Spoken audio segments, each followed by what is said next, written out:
Many years ago when I shot full frame Nikons professionally, at first I was a fan of zoom lenses, and one of the things that I used a lot was a 70-200 2.8, and if you've been paying attention, you know that over the time I'd get a bit tired, and by the time I get to a wedding reception, for example, I'd throw on an 85, 1.8 and then 1.4, and yeah, absolutely brilliant. That 70-200 2.8 VR was a real knockout lens. I mean, literally the first wedding I ever shot with it, I remember a little bridesmaid running around in the reception and ran straight into it, and yeah, she was not very happy.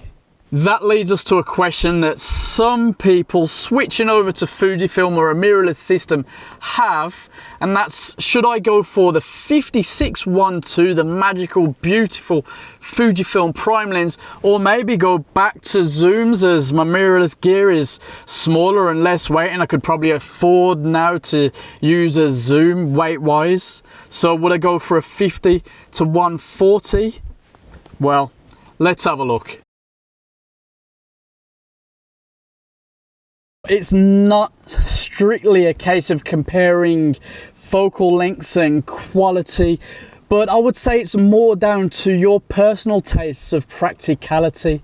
And of course, there's other things that come into that, like budget and, you know, stuff like that. But that's really what we're looking at. Or is there a psychological factor between using a smaller, relatively small lens like the 56mm or the bigger? And now if I put the hood on this, which I do when I use it, it's not a small thing at all. The weight is not bad at all, really. It's well distributed, and well, I've done a review of this lens already, but then, as you know, I think the 56mm is absolutely magical. Lets in more lighter, that absolutely sweet bokeh, and it is a few hundred cheaper than the 50-140, but the 50-140 OIS, that sweet long range, and yeah, it's got this little, let me just see if you can follow what I'm thinking about right now. This is all down to your style, but if you use a big lens, it's got that weight of authority behind it, and there may be events that you shoot that may require that, and it's very unfortunate. I prefer a more discreet documentary style of photography that the fixed 56 lends itself more towards. In fact, I've got a 35 in the bag, which even more discreet and a beautiful lens. But there's certain events, especially corporates and stuff like that, that a big beast like this, well, it's not that much of a beast, but yeah, compared to this, it is. It just lends weight and authority, and there are occasions where you just need that. But maybe for many of you, such a lens is going to go against your style of shooting. It's not going to be discreet. It's going to put you out there too much. Yeah, it'll shut up the Uncle Bobs maybe, or the people thinking you don't have pro gear because your gear is too small, whatever.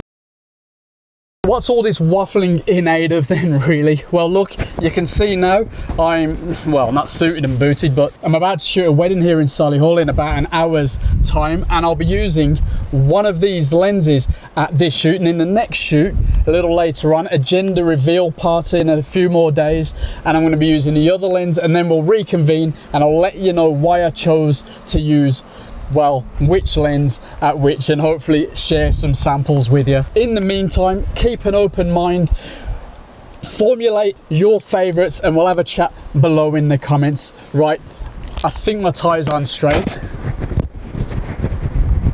Sun is definitely not where I want it for a wedding, but let's hope it dips down. We can't complain.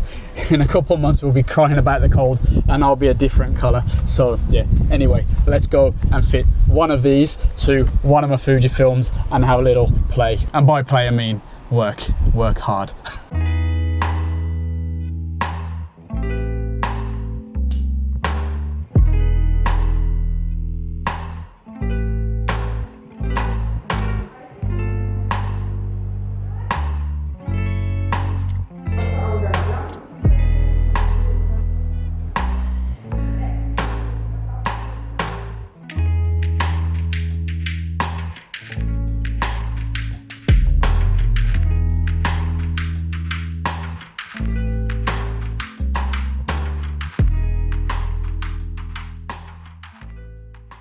that's the ceremony done now, so I'm off to the next part. But to let you know, I used the 50-140, as you probably guessed. Absolutely fantastic, nice speed.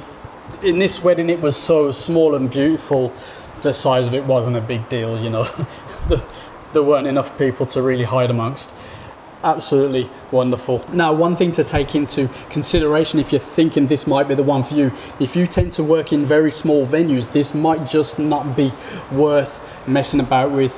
The ceremony room itself was so small that I was better served with a 35-1.4, which I keep on my hip down here, and that just kept me there, get the shot as I wanted it, and you know, let in a lot more light too. But this, no slouch otherwise, although in that room I tended to stay around the 50. Time to move on, and then later get back everything up, recharge, and off to the party where, as you've guessed it, I'll be using the 56mm 1.2. By the way, if you're curious about what on earth is going on with my belt and what I carry on me directly when shooting a wedding, for example, let us know below and we'll see about doing a video. Right, next venue.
Just backing up everything to the computer a couple times. While I'm doing that, thought I'd just put a few thoughts out there while they're fresh.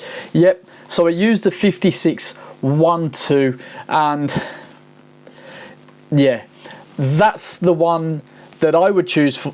In fact, that's the one that I went for when I switched over to Fujifilm mirrorless gear.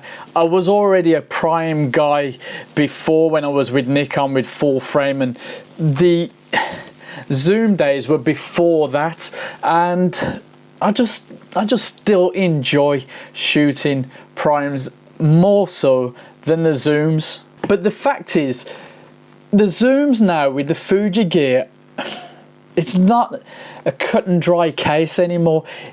They're really good, they're excellent in fact, and if you don't mind the weight, well, they're a really great option to have. This 50-140 works a treat, but for me, discretion is key, and I love the lighter gear. Yeah, I don't get the zoom range, I don't get the weather resistance, I don't get the OIS, but I get magic.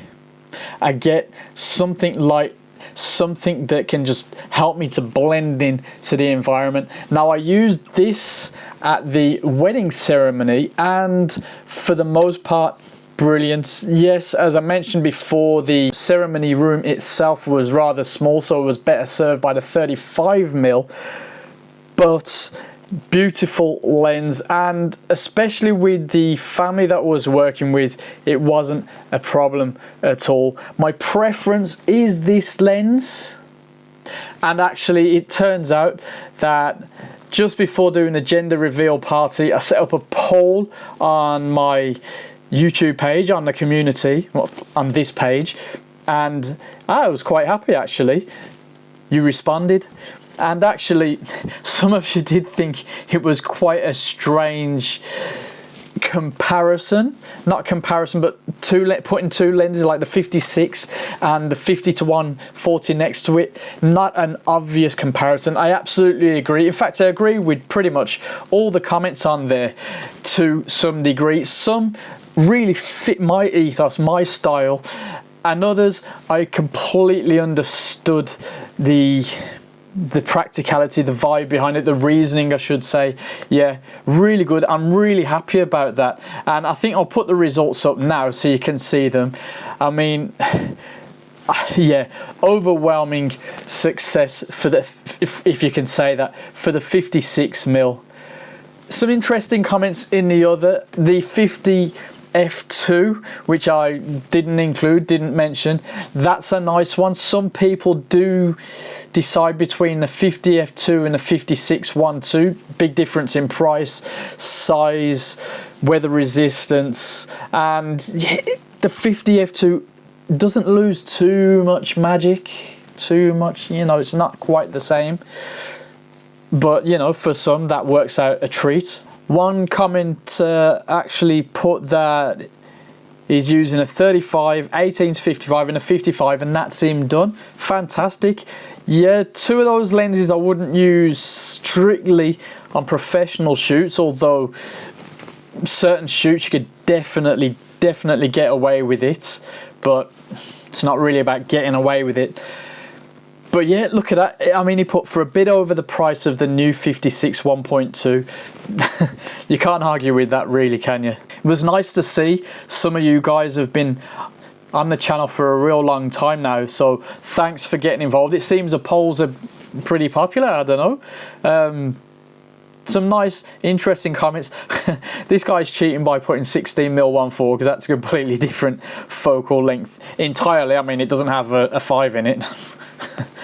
Anyway, for me, for my style, for the final time, 56 1.2, but I would not argue if the 50-1.4 was the one that I needed. If I needed that extra range, if I needed the weather resistance and the OIS, then why not? You can have them all, right? As somebody said on the poll, why not have them both if cost isn't an issue? The tools for, you could say, different jobs, different styles, and yeah, the point is it's all about what suits you best and your needs on the job. There's no clear-cut defined answer when it comes to certain setups that you can use with your mirrorless gear, your DSLR gear, your Fujifilm gear. It's all down to you, but Fujifilm have definitely got nice, sweet lenses that you can't really go wrong with.